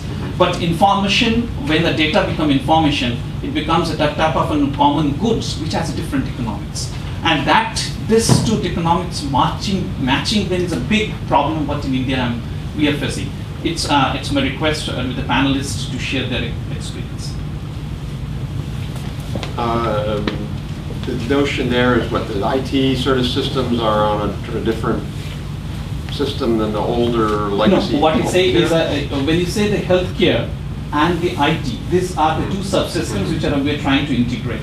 Whatever the healthcare generates, it's a different type of service, different types of economics when you provide a healthcare. But when it comes to the healthcare information is a different type of a common good. It's a different public goods which has a different economics. How do you match this two? Because whether that's increasing your health cost, in the cost versus efficiency. So what's your experience? Because this is the cases, this is the the dichotomy we are facing. I mean, I think that's partly also related to the notion of externalities. There are externalities from information that providers don't capture. I mean, Dr. I was going to wonder, do you want to comment? Sure. So you're entirely right. And just to sort of rephrase what you've just said, there's the economics of the provider in practice and what they're using the health IT system to do. And if they're looking at their return on investment, they might think that an IT system might help them to deliver care more efficiently, see more patients, consult with colleagues more effectively.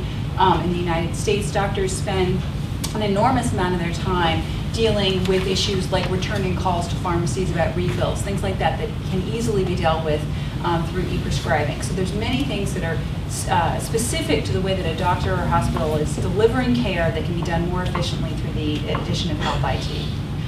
In incorporating data into an electronic health record, and if there's the ability to transmit that data, to exchange that data, those data, and if there's the ability to aggregate those data in pursuit of population health, then that doctor or hospital has produced something of value that it's difficult to figure out how to pay them, to reimburse them for what they've created.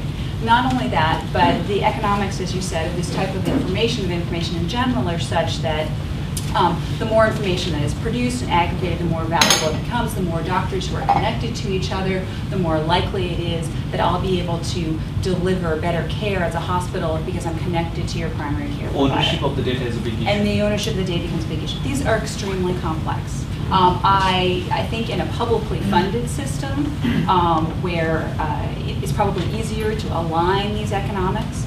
In the US, we are struggling with how to do this, but it's one of the rationales for providing subsidies to doctors to get them to adopt the records. But how do we sustain this long term? How do we reimburse providers when their data are used for other purposes?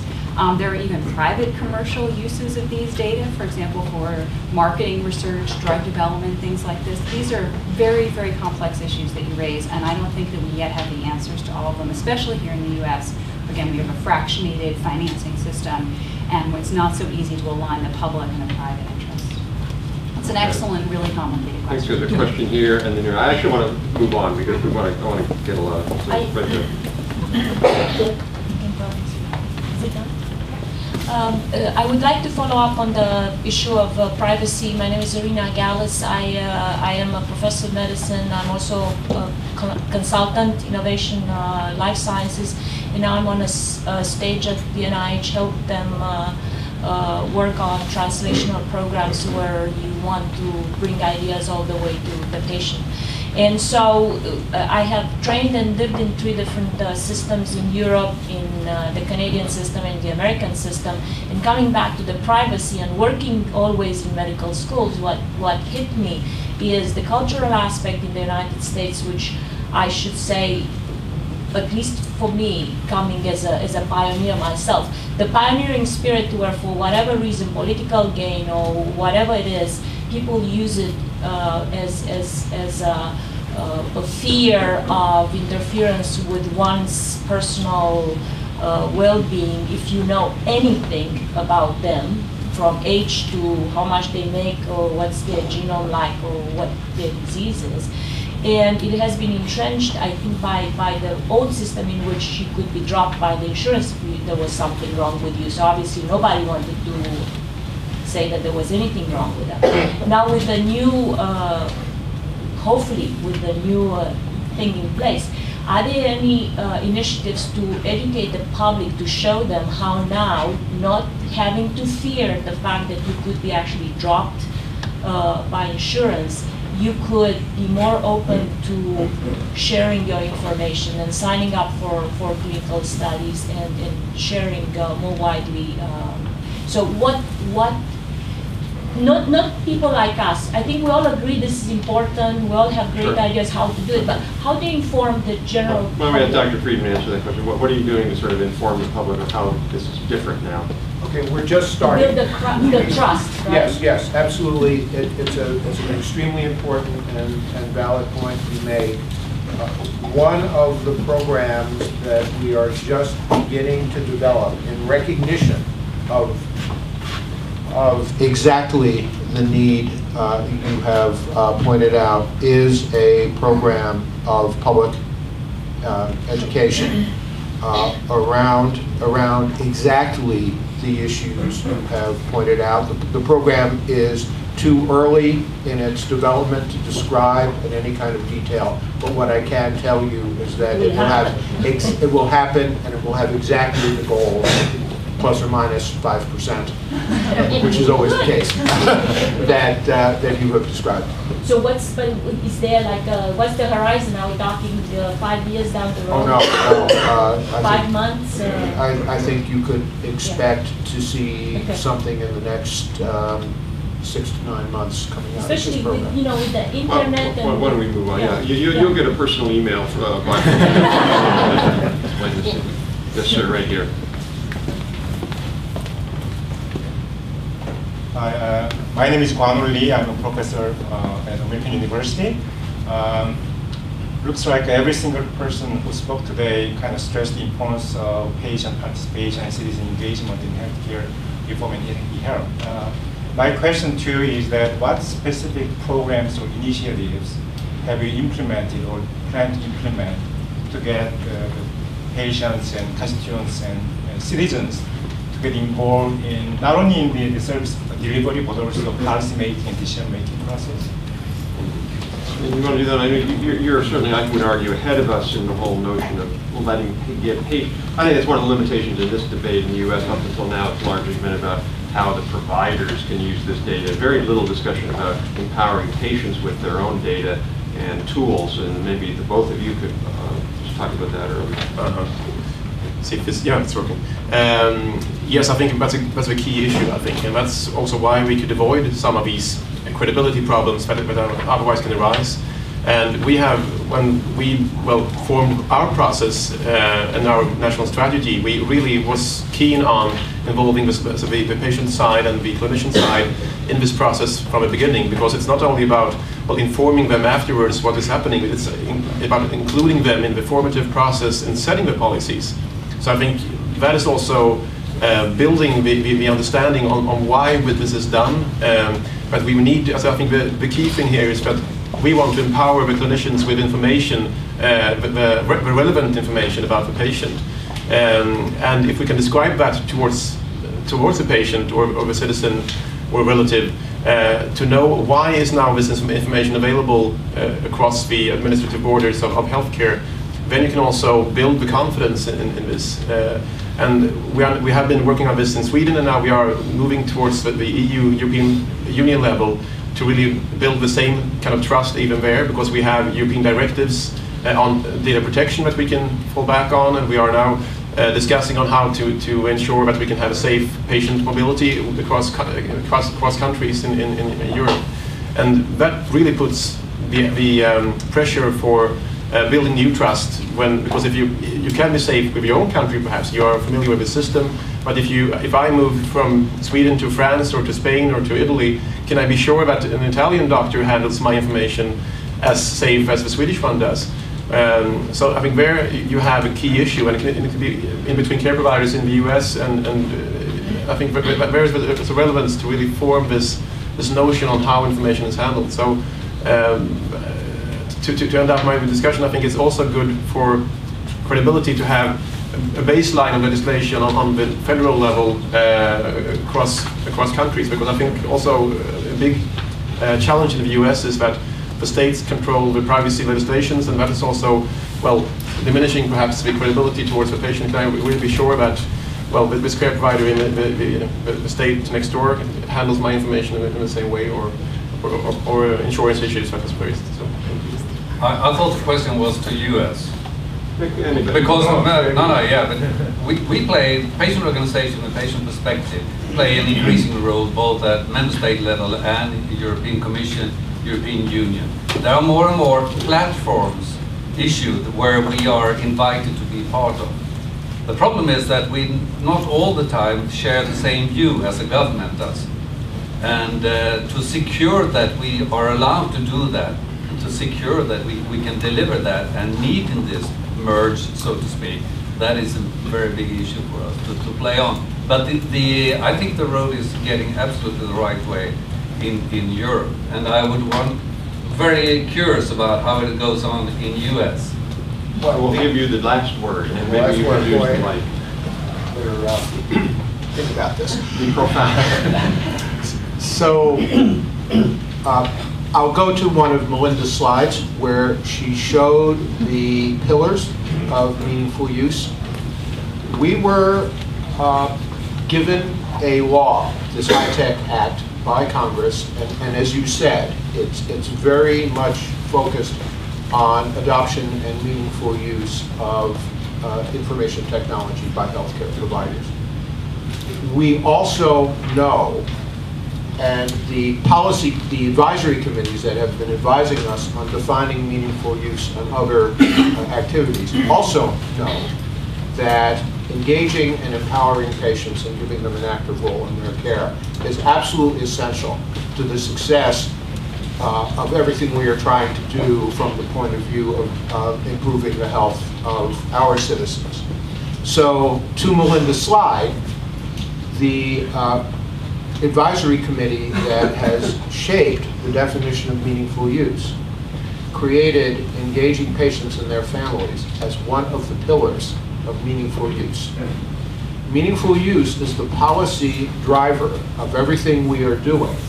So if engaging patients and their families is a key pillar of meaningful use, uses of health IT, applications of health IT that engage patients and their families will be built into what it means to be a meaningful user, and therefore to the whole incentive system that is created through the statute.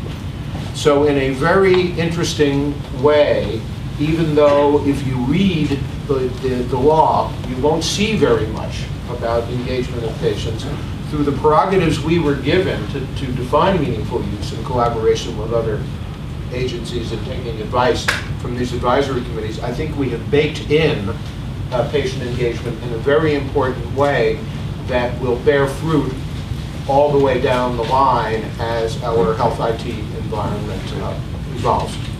Good, thank you. Before we break, let me just sort of try to sum up the morning here. I think what we're seeing is that we're now, finally everyone is kind of launched. We're all doing this seriously. We're all taking important steps. Even Sweden has a new strategy, relatively new. We have an even newer one. And so I think we're going to get the base of it right. The real questions, I think, are, can we go to the next level, which I think a lot of what the interesting discussions are about, the next level of really empowering patients, giving them a control, a dashboard, real meaningful tools. Second is, can we use this data in a way that does something more than just do the current thing better? In other words, what a lot of people in the US call rapid learning networks, which we have at NIH Cancer and Bioinformatics Group, for example, use this data to make the entire healthcare system work better so we know what works and what doesn't work, including evaluating individual doctors and individual hospitals. We visited Medco recently, which is the biggest pharmacy benefit management company in the country.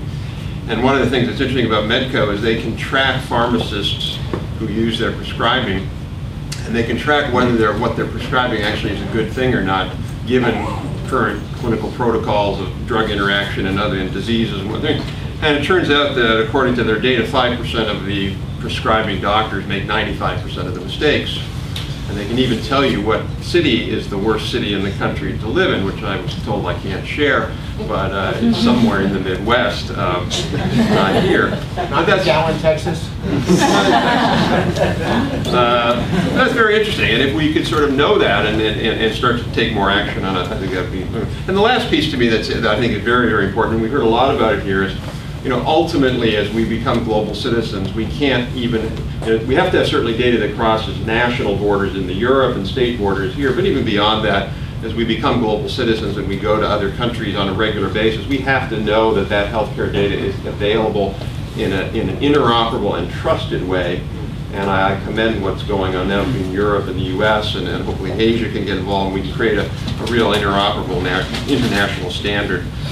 So with that, I want to ask you please, first of all, join me in thanking great panelists and our speakers before, and also the House of Sweden for really putting this on and their leadership.